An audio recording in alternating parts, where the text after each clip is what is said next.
bonne idée. Bonjour et bienvenue au Club 700. Vous êtes les téléspectateurs les plus aimés du monde. Et moi aussi, Bien sûr, pasteur. n'est-ce pas? Oui. Alors toujours, c'est un plaisir et une grande joie de savoir que vous êtes là, dans votre programme préféré du Club 700. Je suis toujours là pour vous servir, le pasteur Raymond Kofi. Au niveau du service, nous sommes deux et je suis Massi Domingo. Et nous avons une bonne surprise pour vous aujourd'hui. Vous allez voir. Parce que Dieu est fidèle, n'est-ce pas? Oui. Et nous sommes là pour encourager nos téléspectateurs, nos amis qui écrivent de partout, qui téléphonent, qui sont contents des Ils témoignages. sont formidables. Et le Seigneur est fidèle Oui. parce qu'il les encourage. Oui. Voilà. Commençons par Adams, Broderick, qui en grandissant dans une ambiance pleine d'abus, violence et agressivité, n'espérait plus rien de la vie pour son futur. Regardez un peu ce parcours qui en dit vraiment long. Suivez. Enfant, Broderick allait à l'église chaque dimanche avec sa mère. Cependant, ce fut le temps passé avec son père qui marqua le plus sa vie. J'avais toujours peur. J'avais une peur intérieure car je me demandais chaque jour s'il n'allait pas rentrer seul et, quand c'était le cas, qu'est-ce qui allait se passer. Il y avait des violences physiques et aussi surtout des violences verbales. Je buvais beaucoup, je sortais beaucoup, je ne voulais pas vraiment rester chez moi. Je préférais sortir et boire. Cela a beaucoup affecté ma famille. Vraiment beaucoup. Broderick avait 13 ans lorsqu'il cessa de fréquenter l'église pour suivre les traces de son père. Il se mit à consommer drogue et alcool. Cela m'a pesé en quelque sorte, par une fuite de la réalité. J'essayais de fuir, de l'alcool, de la violence, de la peur, de ce que mon père faisait subir à ma mère, à mon frère et à moi-même. Il y eut beaucoup de conséquences. J'ai eu affaire à la police, souvent. J'ai eu beaucoup de problèmes avec mes parents, beaucoup de problèmes à l'école. Cette vie, avec ses conséquences, le rattrapa alors qu'il avait 19 ans. Après une longue journée passée à boire et sortir avec des amis, il prit le volant et joua à la voiture fantôme. Je roulais en sens inverse du trafic et j'attendais le dernier moment pour me rabattre dans ma bande de circulation, histoire de voir jusqu'où je pouvais aller. À un moment, alors que je donnais un coup de volant pour me rabattre, ma voiture s'est retournée et j'étais expulsé de ma voiture. Mon meilleur ami m'a raconté qu'après les tonneaux, il a dû ouvrir la portière du côté passager à coups de pied pour s'extraire de la carcasse. Il m'a ensuite trouvé à près de 10 mètres de là, dans les fourrés au bord de la route. Il m'a raconté que j'étais couvert de sang et qu'il n'osait pas me toucher tellement mes blessures étaient sérieuses. Broderick passa 30 jours en soins intensifs dans un hôpital d'Atlanta. Il était paralysé depuis la poitrine jusqu'aux membres inférieurs. Lorsqu'il put enfin rentrer chez lui, il réalisa toute la tragédie de sa condition. Lors des 3 premiers mois qui suivirent ma sortie de l'hôpital, je ne suis pas sorti de mon lit. Je mangeais à peine. Je ne permettais pas à mes parents de s'occuper de moi. Je suis tombé dans une dépression très très profonde. Lorsqu'il a réalisé qu'il ne pouvait plus ni marcher ni bouger, il est resté dans son fauteuil roulant, dans le hall, et il a pleuré. Il a pleuré et sangloté pendant des heures. Je ne pouvais rien faire. J'avais le sentiment que ma vie m'avait été volée. Je n'entrevoyais aucun espoir, aucune lumière au bout de ce tunnel si sombre. J'étais dans une spirale descendante et les choses sont allées de mal en pire. Mon objectif était de boire autant que je pouvais et de me droguer autant que je pouvais, dans l'espoir de faire une overdose. Je ne voulais plus vivre, absolument plus vivre. Il se mit à sortir de nouveau. Cette fois, il y avait encore plus de drogue et d'alcool. Broderick fut arrêté pour usage de drogue et possession illégale d'armes à feu. Il fut condamné à 2 ans de prison. Je me suis retrouvé en prison, à 22 ans, paralysé et en chaise roulante. J'allais devoir affronter sans doute la période la plus difficile de ma vie. J'ai finalement réalisé que j'avais fait les choses à ma manière pendant 9 longues années et que tout ce que j'avais réussi à faire, c'était de détruire ma vie. Alors je me suis décidé. J'ai dit, je vais tout donner à Dieu, comme dans le cantique, je donne tout à Jésus-Christ. J'ai choisi de passer le restant de ma vie avec Jésus-Christ dans mon cœur et le Saint-Esprit pour me diriger et me guider. Pendant les 2 années qui suivirent, j'avais l'impression d'être à l'école de Dieu. Je passais mes journées avec le Seigneur. Il pardonna les années d'abus à son père et pria afin que celui-ci puisse donner sa vie à Jésus et être libéré de l'alcool. Avant la fin de sa peine, ses prières furent exaucées. Il cria à Dieu et implora sa miséricorde. Dieu lui fit miséricorde et le délivra immédiatement de l'alcool. Dieu avait répondu à mes prières. Ce jour-là, je me suis mis à genoux. Et à partir de ces instants, les choses ont changé pour moi. Je réalisais à présent ce qui est important. Je sens sa présence. Une fois que vous l'avez, vous ne voulez plus la perdre. Broderick n'est plus en prison et il est marié. Les cicatrices sur son corps lui rappellent les conséquences de son ancienne vie. Je vis pour Dieu et je ne voudrais pas que les choses soient autrement. Depuis ma sortie de prison, j'ai eu des tas d'occasions de retourner à mon ancienne vie, mais je ne veux plus rien avoir avec ce que je faisais alors. Cela n'a fait rien d'autre que me détruire et me perdre. Alors qu'être sauvé par Christ, au nom de Jésus-Christ, a tout changé pour moi et m'a élevé. Si vous choisissez d'obéir à Dieu, si vous choisissez de croire en Jésus et lui demander d'entrer dans votre vie et de vous pardonner de tout le mal que vous avez fait et de vous aider à vivre pour lui et à changer, des choses merveilleuses vont se produire dans votre vie. Dieu transformera vos tragédies en triomphe et en victoire. Il redressera tous les torts. C'est ce qu'il a fait pour moi. Vous savez, suivre les mauvais exemples de nos familles ou notre environnement, grandir dans une famille pauvre, ne nous conduira pas forcément vers ces choses. Je crois bien que Dieu avait un meilleur plan, différent du choix d'Adams. C'est une question de choix, et oui, mais dès le commencement. Et sans Dieu, on ne peut pas faire le bon choix, car c'est lui, notre Créateur, qui seul a nos destinées entre ses mains. Et c'est lui qui nous a créés à son image et à sa ressemblance.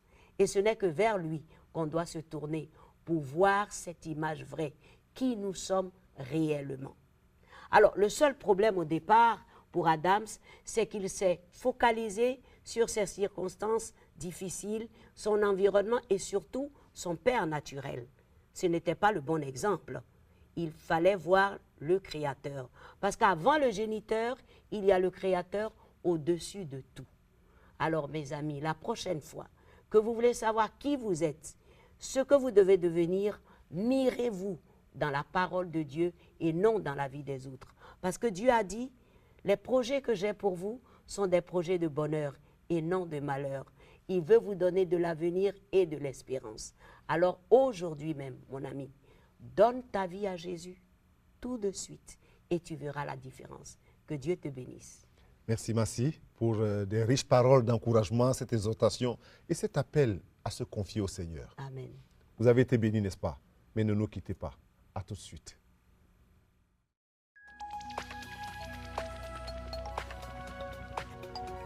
Si vous avez des questions spirituelles, des besoins de prière ou même si vous avez besoin de conseils, n'hésitez pas à nous contacter aujourd'hui à cette adresse ou au numéro suivant. Nos conseillers sont là pour vous aider. N'oubliez pas, nous sommes là pour vous.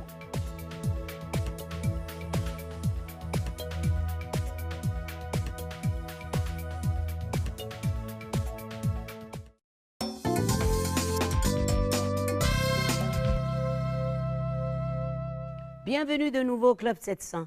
Ce qui semblait un jeu d'enfant pour Michael a tourné plus tard à la honte, la culpabilité, au point de détruire même son mariage. Regardez. Tout commença lorsque Michael Cusick n'avait que 5 ans. Son oncle lui fit faire l'impensable. Un de mes oncles m'a abusé sexuellement. Je devais garder le secret. C'était vraiment dévastateur pour moi, pour ma personnalité. Et non seulement j'ai été exposé à la pornographie, mais j'ai aussi été utilisé pour de la pornographie lors de séances photos avec mon oncle. Même à cet âge, la douleur était si intense qu'il fit de son mieux pour éliminer ses sentiments. C'était devenu une habitude pour moi de prétendre que ces choses ne s'étaient pas produites. Je ne pouvais en outre en parler à personne, donc je l'ai gardé au plus profond de moi-même. À l'école, Michael fit partie d'un groupe de jeunes chrétiens. J'ai entendu que Dieu m'aimait. C'était un concept tout nouveau pour moi. Dieu donnait une telle valeur à mon cœur qu'il avait accepté de mourir pour moi. Ça a vraiment changé ma vie. Il donna sa vie à Christ, mais les souvenirs de son enfance le hantaient toujours. Au fond de moi, j'étais profondément seul. J'étais rempli de honte et d'anxiété. Michael vivait une double vie. D'une part, il était un chrétien dévoué. De l'autre, il était rempli de désirs secrets. La première fois que j'ai été actif sexuellement, j'ai ressenti une grande honte et de la haine envers moi-même. J'avais l'impression d'avoir sauté d'une falaise, franchi un point de non-retour, et je n'avais personne à qui parler. À 19 ans, il décida de chercher de l'aide auprès d'un pasteur de la jeunesse. Je lui ai confessé que j'avais ce combat depuis toujours, contre la convoitise et la pornographie. Et il m'a dit que puisque je suis une nouvelle création en Christ, je dois simplement oublier tout ça et avancer. À ce moment, quelque chose est mort en moi, et j'en ai conclu à tort que l'évangile de Jésus-Christ n'était d'aucune aide en ce domaine. Michael décida de combattre ses démons de son mieux. Malgré ses luttes, il voulait aussi aider les autres et devint pasteur des jeunes. Plus tard, il travailla comme conseiller dans une université chrétienne. Il rencontra Juliane, une collègue conseillère dont il tomba amoureux. Ils se marièrent. Cependant, Michael menait toujours une double vie. Je m'adonnais à la pornographie, je voyais des prostituées. Je faisais des choses clairement immorales et mauvaises et profondément blessantes pour ma femme. Pendant 3 ans, il garda son autre vie secrète, mais Juliane découvrit la vérité. J'ai été pris. Mes mensonges et ma honte ont été exposés. Je voulais le quitter. J'ai dit à Michael que je ne l'aimais plus, que je ne savais pas s'il m'était possible de l'aimer encore. Le plus dur, c'était que pour la première fois, je me rendais compte des dégâts que je pouvais causer dans la vie de quelqu'un que j'aimais. Vraiment, vraiment beaucoup. Essayant de sauver leur mariage, ils se rendirent chez un ami chrétien pour lui demander conseil. Il a dit à Juliane, « Michael a commis l'adultère, il a violé les vœux du mariage, et je suis prêt à te conduire chez l'avocat si tu penses que Dieu te demande de divorcer. » Juliane devait prendre une décision difficile. Allait-elle rester avec Michael ou le quitter? Elle demanda à Dieu une direction et décida de rester. La seule raison pour laquelle je suis restée, c'est parce que j'avais le sentiment que Dieu ne me demandait pas de partir. Mais ça a été une période très difficile, très douloureuse. L'une des choses pour lesquelles je suis reconnaissant, c'est qu'elle ait pris cette décision, c'est qu'elle ait suivi la voie de Dieu en cela. Juliane et Michael commencèrent le long processus de reconstruction de leur mariage. La confiance se base sur l'honnêteté et un engagement à la vérité. Michael s'est engagé envers moi lorsque la vérité a éclaté lors du jour J, comme il l'appelle lui-même. Depuis, il s'est engagé à tout me dire. Je lui ai fait confiance, sachant qu'il allait me dire la vérité. C'est ainsi que nous avons commencé à reconstruire la confiance. La guérison de mon mariage a été l'objet d'un processus long et douloureux. Encore aujourd'hui, c'est probablement l'une des choses les plus difficiles qu'il m'ait été donné de traverser. Il y a eu un certain nombre d'étapes. La première étape a été qu'elle accepte de me parler, bien qu'elle fût remplie d'une colère justifiée et qu'elle souffrit beaucoup. J'ai dormi dans le salon pendant très longtemps. Puis, lorsqu'elle m'a invité à revenir partager son lit, ce fut une autre étape. Je me rappelle dans une de mes discussions avec le Seigneur qu'il me semblait l'entendre dire « Tu n'as pas eu un mariage jusqu'à présent. Si tu veux un vrai mariage, je le reconstruirai pour toi. » Et c'est ce qu'il a fait. Aujourd'hui, Michael et Juliane ont 2 enfants et conseillent ceux qui traversent les mêmes épreuves qu'ils traversèrent alors. Si la restauration de leur mariage a été un processus douloureux, leur relation et l'amour qu'ils ont l'un pour l'autre est devenu plus fort que jamais. J'aime la citation de Dietrich Bonhoeffer, dans laquelle il déclare que la poursuite de la pureté ne consiste pas à supprimer la convoitise, mais à réorienter notre vie vers un objectif plus grand. Dans la seconde partie de ma vie, il n'a pas été autant question de supprimer le péché que de connaître Dieu, le laisser m'aimer, vivre libre, m'épanouir, apprendre ce que signifie l'intimité. Ce que j'aime par-dessus tout chez Michael, c'est son cœur. Il y a de l'intégrité et de la pureté dans le cœur de mon mari. Et je chéris beaucoup cela. L'évangile de Jésus-Christ, c'est que, oui, il est mort sur la croix, il a versé son sang pour nous pardonner nos péchés, mais cela, c'est juste le commencement. C'est la porte d'entrée dans la vie d'un royaume où nous pouvons être épanouis, où nos blessures peuvent être guéries. Ce changement, cette liberté, cette guérison ne sont pas seulement possibles, mais constituent la volonté même de Dieu pour nous tous. Vous êtes plusieurs qui nous écrivez, qui téléphonaient, qui appelaient, qui visitaient pour demander de la prière. Et la prière est une très bonne chose. Alors nous voulons prier avec vous maintenant. Nous voulons saisir cette occasion pendant que vous suivez ces émissions, ces témoignages.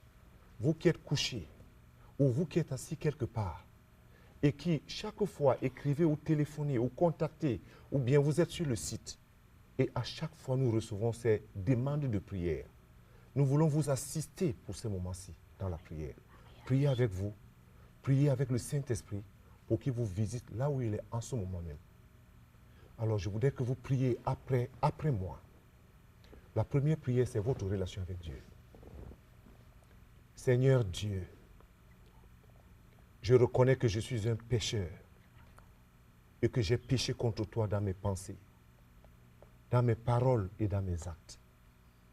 Je le regrette sincèrement, Seigneur. Je suis né pécheur et je le sais. Mais ton Fils Jésus est mort sur la croix pour moi. Je te demande de me pardonner tous mes péchés et de venir dans ma vie et de changer ma vie. Merci Seigneur. Amen. Ça, c'est la prière la plus simple. Mais je voudrais que là où tu es en ce moment, qu'avec moi, tu puisses prier pendant que je prie pour toi. Seigneur Jésus, tu connais tous ceux qui sont assis devant un poste de télévision en ce moment et qui suivent ces témoignages qui édifient.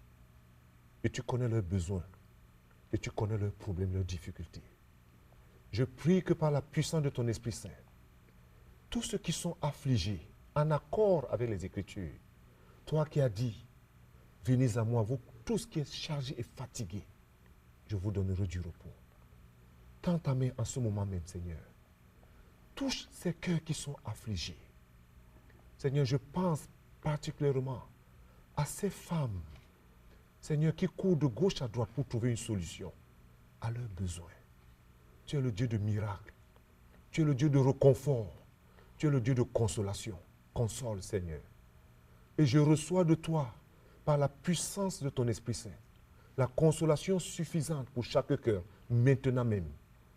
Tends cette main et touche ces esprits, touche ces corps, touche ces pensées, touche les émotions qui ont été affaiblies et restaure, Seigneur, parce que tu es le Dieu de la grande restauration. Je les recommande à ta grâce et à ta paix, et que ta faveur soit sur eux en abondance, et qu'en suivant ces témoignages, que personne ne soit découragé, mais que l'espoir naisse, parce que tu feras ce que toi seul sais faire. Que ton nom soit béni, Seigneur, et soyez bénis, et soyez bénis. Au nom de Jésus-Christ. Amen. Amen. Et amen. Qu'il soit béni. Amen. Alléluia. Merci, pasteur. Merci. N'est-ce pas merveilleux, ça? Dieu vous bénisse. Mais ne nous quittez pas. À tout de suite. Bonjour, je suis Massi Domingo. En tant qu'animatrice du Club 700, j'ai eu le privilège de voyager partout dans le monde et de voir tout ce que nous avons pu faire grâce à CBN et aux amis du Club 700. Les amis du Club 700 ne cessent de servir partout à travers le monde. Apprendre aux orphelins l'informatique pour leur futur. CBN a toujours été présent pour les cas d'urgence, comme en Haïti, tendant la main pour aider les uns et les autres dans leur affliction à cause de l'amour de Jésus-Christ. La petite Delcy avait besoin de soins intensifs pour une pneumonie très grave. Eh bien, la clinique mobile de CBN a fait le déplacement pour la soigner et sauver sa vie. Tous ensemble, nous aidons les affligés, guérissons les malades, en rendant l'espoir aux désespérés. Voilà ce que nous avons pu faire vraiment grâce à tous les amis du Club 700 à travers le monde.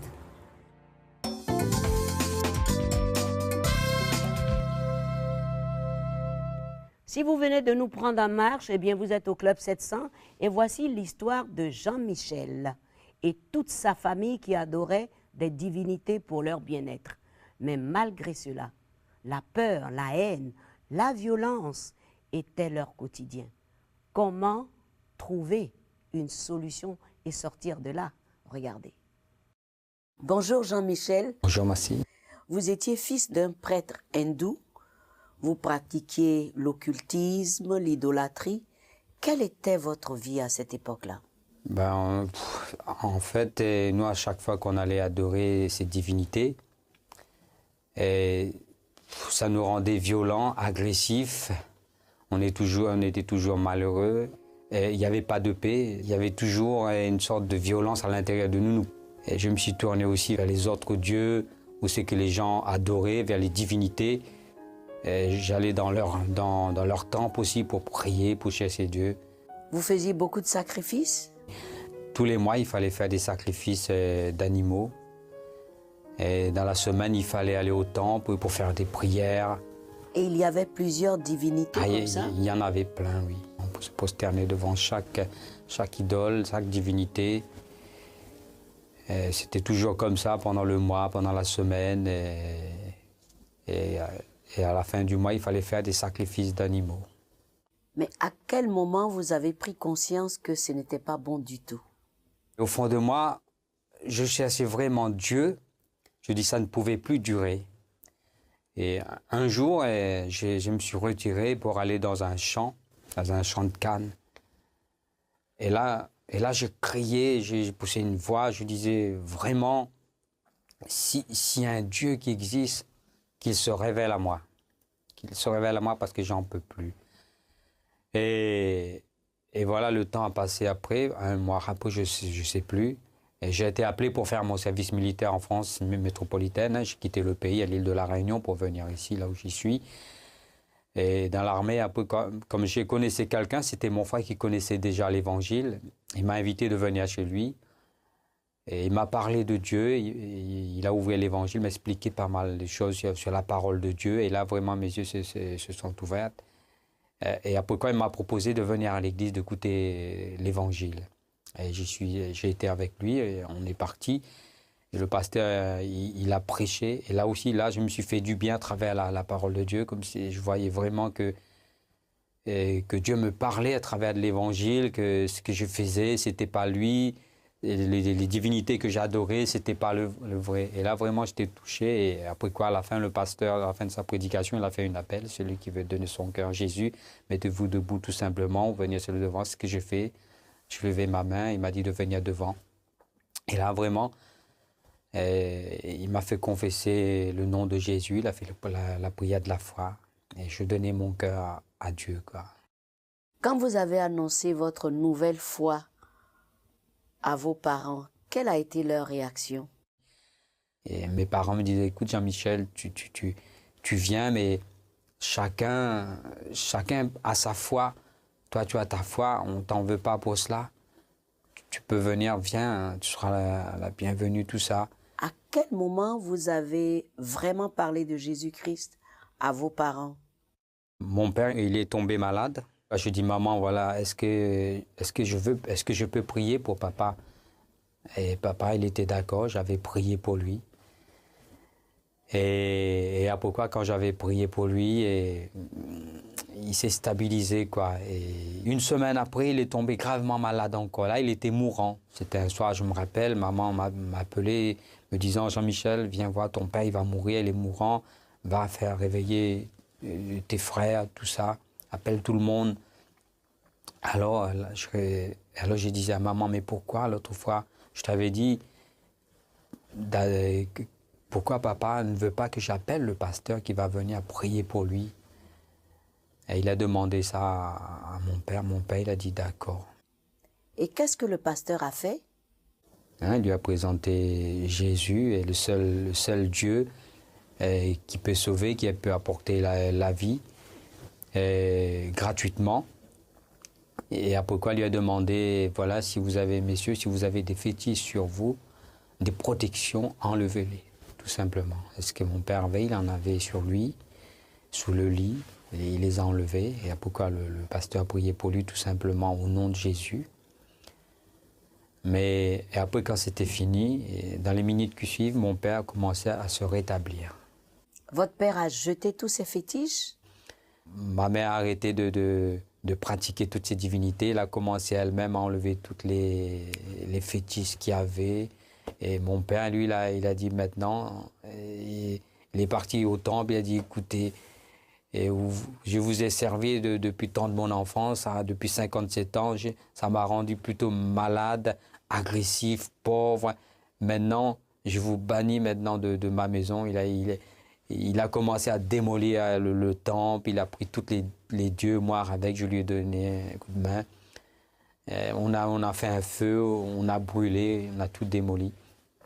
Et voilà quoi, et après quoi, il se donnait à Dieu, il s'est donné à Jésus, ma mère avec. Au fil du temps, tous mes autres frères ont vu le changement. Eux aussi, ils sont venus à Dieu, ils se sont donnés à Dieu. Alors Jean-Michel, qui est Jésus-Christ pour vous? Mais moi, je dis que Jésus-Christ, c'est le Fils de Dieu, c'est que Dieu a envoyé pour apporter la délivrance aux hommes, pour leur délivrer de leurs péchés et leur apporter le secours, surtout le salut. C'est très clair. Dans la Bible, Dieu nous a dit de ne pas adorer les divinités ni les idoles. Le danger dans ceci, Massi, c'est la comparaison. C'est-à-dire qu'aller adorer d'autres dieux qui n'est pas le Dieu vivant, c'est comme une insulte. C'est une insulte au Dieu vivant. Et c'est pour cela que des répercussions à ce jeu sont souvent dramatiques, il faut le dire. Et la Bible est formelle là-dessus. Tu ne consulteras point les augures, ni les divinités. Tu n'auras point d'autre Dieu devant ma face. Tu ne te feras point d'image taillée. Toutes ces choses. En fait, l'adoration aux divinités, c'est une vie d'esclavage. Exactement. Pourtant, l'adoration de Dieu, c'est une vie de liberté. C'est ce que les gens doivent savoir. Et la ruse, on se dit, non, la personne fait ça, mais elle lit la parole, elle prie, c'est une ruse. Il ne faut pas essayer. Et même un mensonge. Tout à fait. On ne peut pas adorer Dieu et les idoles. Ce n'est pas possible, ça ne marche pas ensemble. C'est même ce qui provoque la colère de Dieu. Exact. C'est ce que la Bible dit. Exact. Eh bien, mes amis, j'espère que vous retenez bien la leçon. Mais vous pouvez continuer à suivre ces émissions sur le club700.tv. Vous pouvez visiter notre site, vous pouvez écrire, poser des questions concernant justement ce thème et puis nous contacter aussi, donner votre avis et participer à tout ce qui se passe comme Opération Bénédiction. On en a tellement besoin d'amour. Que Dieu vous bénisse et à très bientôt. Au revoir, pasteur. Merci, Massi. Dans la paix. Dieu est bon. Vous aussi, soyez bénis. Au revoir.